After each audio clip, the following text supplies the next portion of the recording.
Welcome back to My Seminary Life. I'm your host, Brandon Knight, and today is the finale to celebrate March.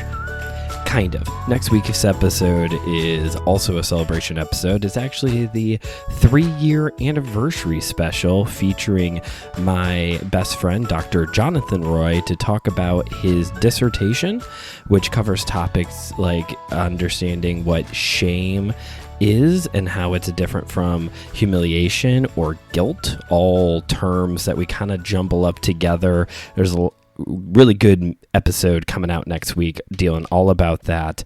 But this is the final episode within the context of this Celebrate March, where in each episode we've been looking at people who have made an impact on faith, religion, pop culture, sometimes all of the above. We've been talking about people from children's television hosts to people who started cults and a lot of things in between. And today, to wrap things up, we're going to talk about me, because it's also my birthday this month. It's actually my 30th birthday this month.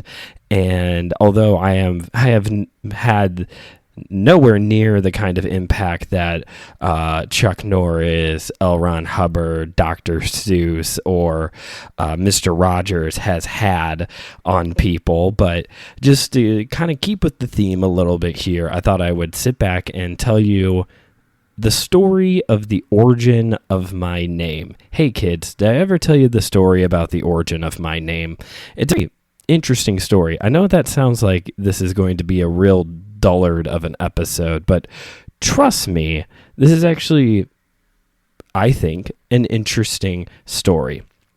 What's in a name? You know, that's one of the big questions here, is like, what is in a name? What is the power behind names, or the meanings that we associate behind names? Well, let's look at the definition first off of Brandon. Let's look at the how do you say that word? Etymology of the word Brandon. So it's derived from two sources. There's an old Irish deriving from the old Welsh definition of the name Brandon, the Anglo-Saxonized version of Breenhin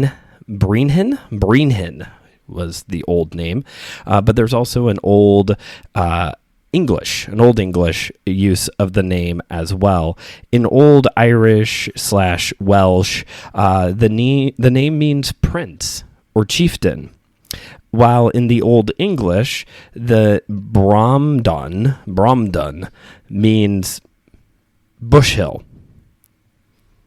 We're off to a really interesting start, aren't we not? So in one source, it is this like idea of a prince or a chieftain, which kind of plays off cool with the fact that my last name is Knight. And in the meantime, in the Old English, it means Bush Hill. Like, who wants to be named Bush Hill? Who came up with that as a name? But as we all know, when it comes to understanding the meanings of words, the best source for this information is, of course, Urban Dictionary. If you're going to look up the meaning of a word, you should go to Urban Dictionary. And it was one of those times where I was actually like pleasantly surprised with what my name, I was like sweating bullets putting my name into Urban Dictionary, because we all know what could pop up, and it's probably related to sex. You know, that's like what 98% of the terms that show up on Urban Dictionary is about some kind of weird thing in that realm. So I was like, oh boy, what is my name going to be? And I was pleasantly surprised. And it actually was like well-fitting of a definition. I think I was represented of all of the personality tests and quizzes I have taken, of all the BuzzFeed quizzes I've taken in my life.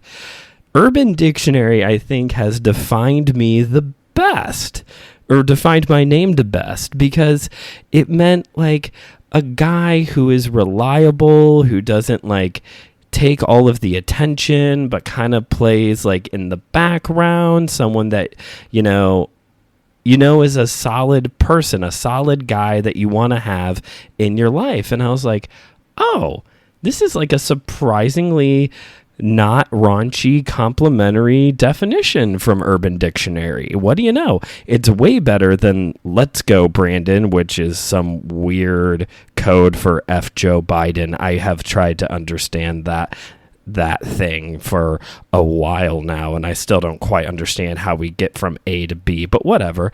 So yeah, when it comes to the name Brandon, we're dealing with a prince, a chieftain, a Bush Hill, or a really reliable person. So now that we all have a good working definition of what a Brandon is, let me tell you how I actually got my name. Because one of my favorite parts about the story behind my name is that it's prophetic in a way. Not necessarily how we would understand prophecy, biblically speaking, but like there's an odd amount of foreshadowing that goes on in the story of how my parents got my name. So let me take you back to a magical time known as 1993. So the year is 1993, and my parents are not newlyweds. They had been married for a few years, still very young, very much in love, still in that, nice honeymoon phase, right? And they were pregnant with their firstborn son, that's me, and trying to come up with a name. And apparently some people, it takes them a little bit of time to come up with a name. Claire and I had the name Cooper picked out before Cooper was even like remotely something that was going to happen. We just always liked the name.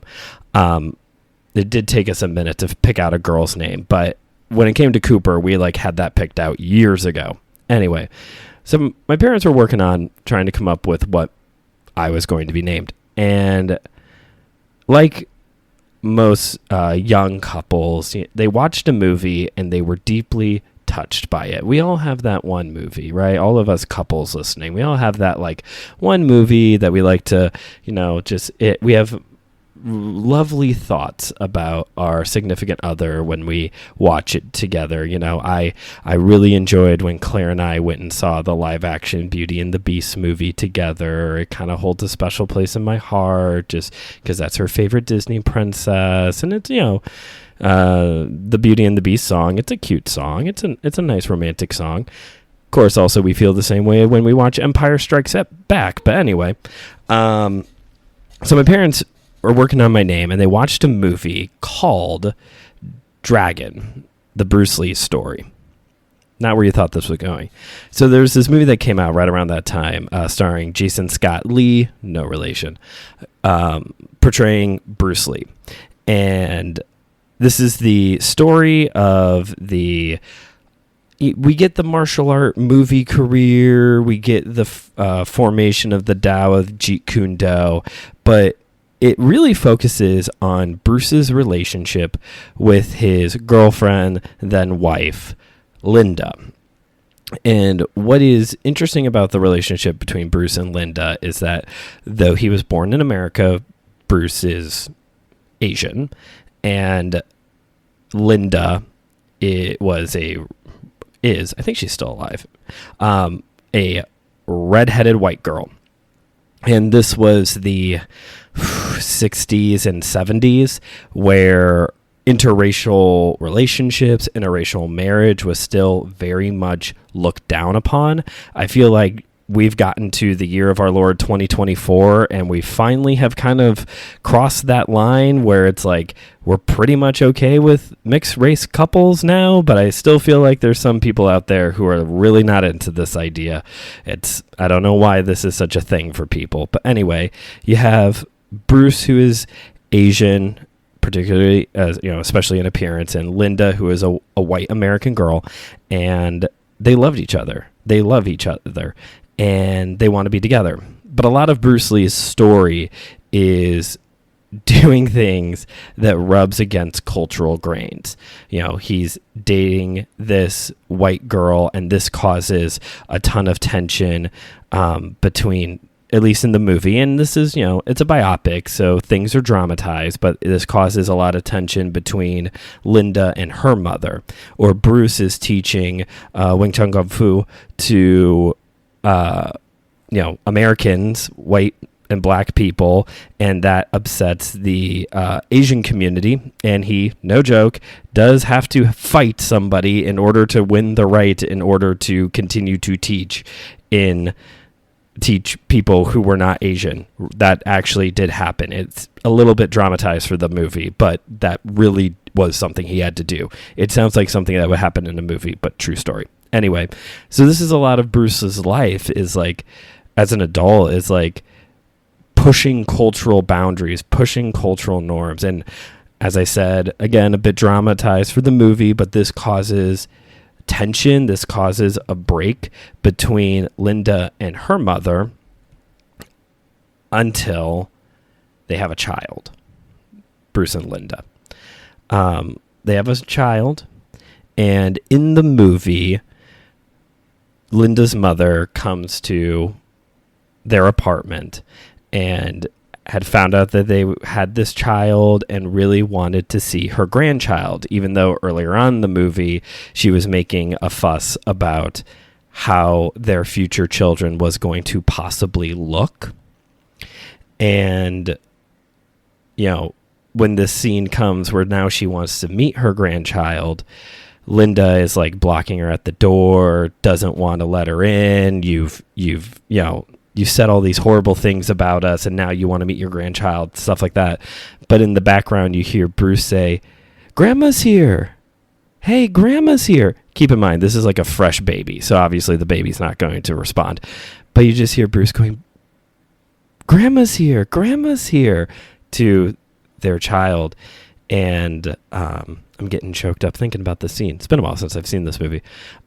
Linda's mom comes in, meets her grandchild, and you see this like moment of reconciliation, right? And it was this movie and this scene that inspired my parents to name their firstborn son Bruce. And they decided to change that because Bruce is a bit of an old-fashioned name. The last person I knew who had the name Bruce was the shark in Finding Nemo, and decided instead to name their firstborn son after Bruce and Linda's firstborn son, Brandon Lee. So that is how I got my name. My middle name is not Lee, but that is how I got my name. I am named after the late Brandon Lee. Like I said, there's a bit of like odd foreshadowing prophecy kind of thing going on. Thankfully, I did not tragically die, because that did happen to Bruce and Brandon. They both died. I'm actually now older than Brandon Lee actually lived to be. Also kind of convenient to the fact that we're talking about all of this in the remake to his iconic film, The Crow. The trailer just dropped. I think it was like yesterday or the day before, and it's coming out later. I think it's in the summer. It's coming out. It's not really looking that great, but whatever. Still probably going to see it. But no, I have not died tragically at a very young age. I think I'm like 2 years away from when Bruce Lee suddenly passed away. But the interesting like prophetic part about all of this is the fact that I did become a martial artist. Like, I don't think when my parents like had me that they were like, well, now that he's got the named after a martial artist, we obviously have to make him a martial artist. I don't think that was their plan at all. I grew up in the middle 90s, which was, of course, the height of all things Jackie Chan. I grew up watching Rush Hour, Mr. Nice Guy, Rumble in the Bronx, like on repeat. And that's what my parents told me. I also loved the show Samurai Jack. That was like my cartoon when I was a kid. And my parents told me when they took me to my first Taekwondo class, like, hey, you could be like Jackie Chan. Jackie Chan doesn't do Taekwondo. But I didn't know that. I was a,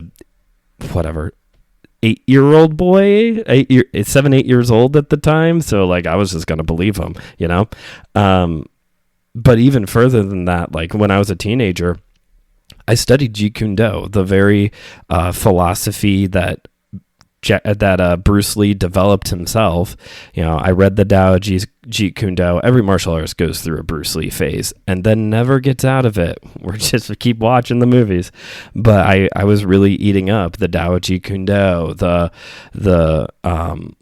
studied the philosophy that has become a martial art, kind of. It's not supposed to be a martial art. It's a philosophy with movement. I know, it's weird. Just go with it.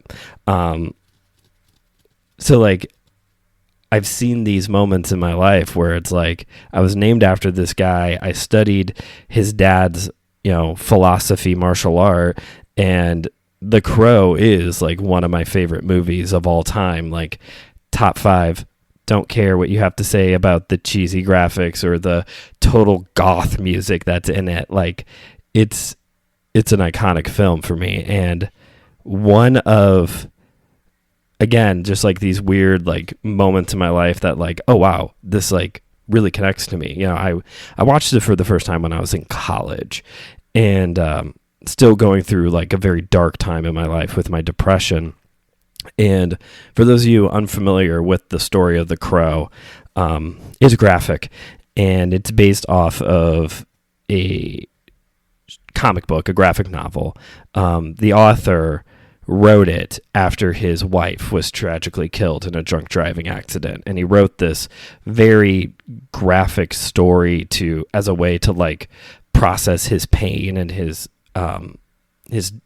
just hurt through all of it. And it's a story about a man and a woman who get murdered, and there's this old legend that sometimes when souls are taken to the afterlife, a crow will return one of the souls back to the land of the living for a purpose. And Brandon Lee's character, Eric Draven, is brought back to life a year later, and he goes to seek vengeance on the people who killed him and his wife. And it sounds just like violent and gory, but it's a story about love. It's a story about finding peace in the darkness and in the pain. And Brandon Lee's character, Eric Draven, when he was alive, he was in a band, and there's a kid in the movie who was like, knew him, hung out with him and his wife, Shelley, and she is talking to resurrected Eric, but she doesn't realize it's him at the time, and he knows who she is. And it's pouring rain. I think it's like Seattle or something this movie takes place in. It's just like pouring rain in the scene. Like 80% of the movie is just rain, really. And they're like kind of talking back and forth about like how it sucks that it's raining, or she's really upset about how much it's raining. And Brandon Lee says, "It can't rain all the time," which was a line from one of his band's songs in the movie, so that way she knew he was alive. I know, complicated. I'm explaining like 2 different movies in one podcast episode. Sorry. But this line, "It can't rain all the time," has really stuck with me. In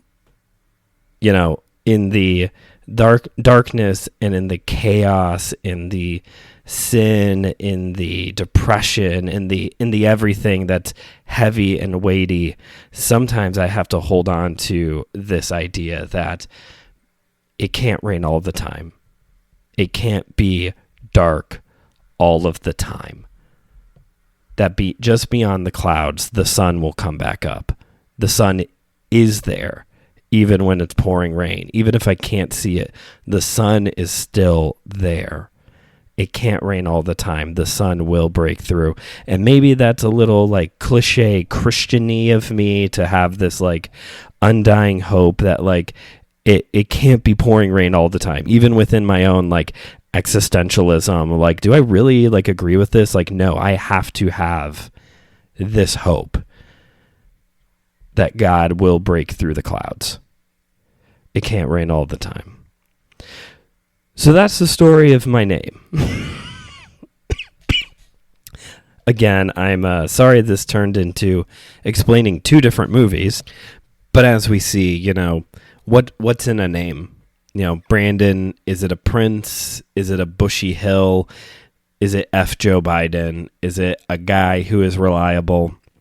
Or is it a name that means symbolically love, reconciliation, the hope for peace, and the hope that God will intervene? Like, it's so interesting to me, like, how much this has kind of played into my life. Not intentionally whatsoever, but just this, like, this idea of, like, the times where I've been the person reconciling, the times when I've been given the opportunity to love someone, the times where I've been given the opportunity to bring peace into a situation, and like how this has kind of been the story arc leading up to this point in my life of like being from the get-go just kind of this name that symbolically represents love and reconciliation, and later on just kind of adding this idea and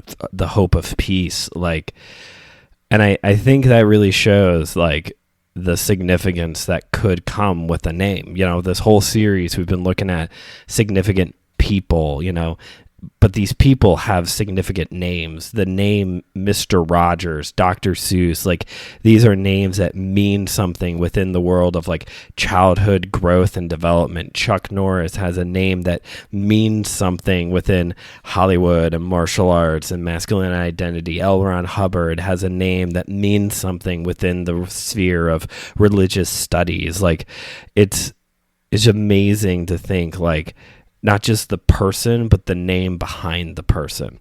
It's also worth pointing out there's also a guy named Brandon Knight who plays in the NBA. Like, I was tagged once upon a time. I guested on a podcast before I was a podcaster.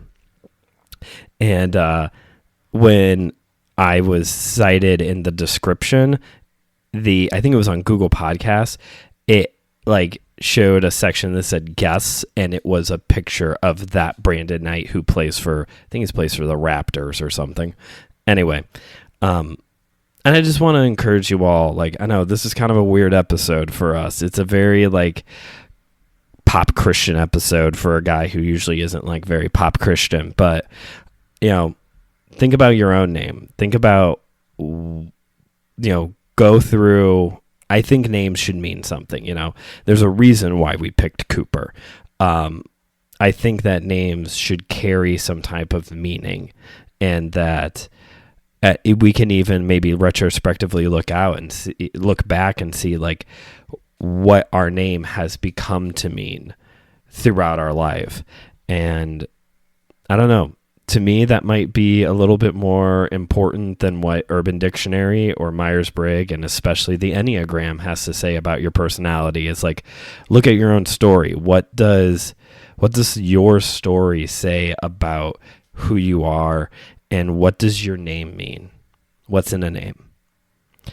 Well, that's it for me. Sorry, this was a bit of a heavy, weighty episode talking about movies with people getting killed in them and real people dying tragically. 3 people who had died tragically all in one episode. Sorry, folks. But remember, it can't rain all the time, right? Yeah. Well, thanks for listening to this episode. Thanks for tuning in throughout this series. Again, we have the 3-year anniversary special next week. And after that, we're hitting April running hard with Apologetics 201. We're running it back with more apologetics, looking a little bit more this time into the science side of things. Also, of course, going to have a few more apologists that you should know, a few more world religions, and yeah, obviously more cult stuff too, because we just love the cult stuff around here. We're going to get a little scientific this series. If you haven't yet already, please consider rating and reviewing the show wherever you get your podcasts. If you would like to financially support the show, please go to buymeacoffee.com/MSLPOD. Paid on delivery. My Seminary Life Pod, you can make a one-time donation, or you can support one of our monthly tiers. Both of them get you access to exclusive blog posts, The $9 a month tier gets you access to me saying your name. It gets you a shout out here on the show. So thank you, Lori, for supporting the show. Please consider sharing the episode with someone who you think might enjoy it. Maybe someone else who loves Brandon Lee and Bruce Lee and The Crow and all that good stuff. And that's it for me. I said all the things. And you can go into the description to find links to all the important stuff as well. Thank you for listening. This is Brandon signing off, reminding you as always that it can't rain all the time.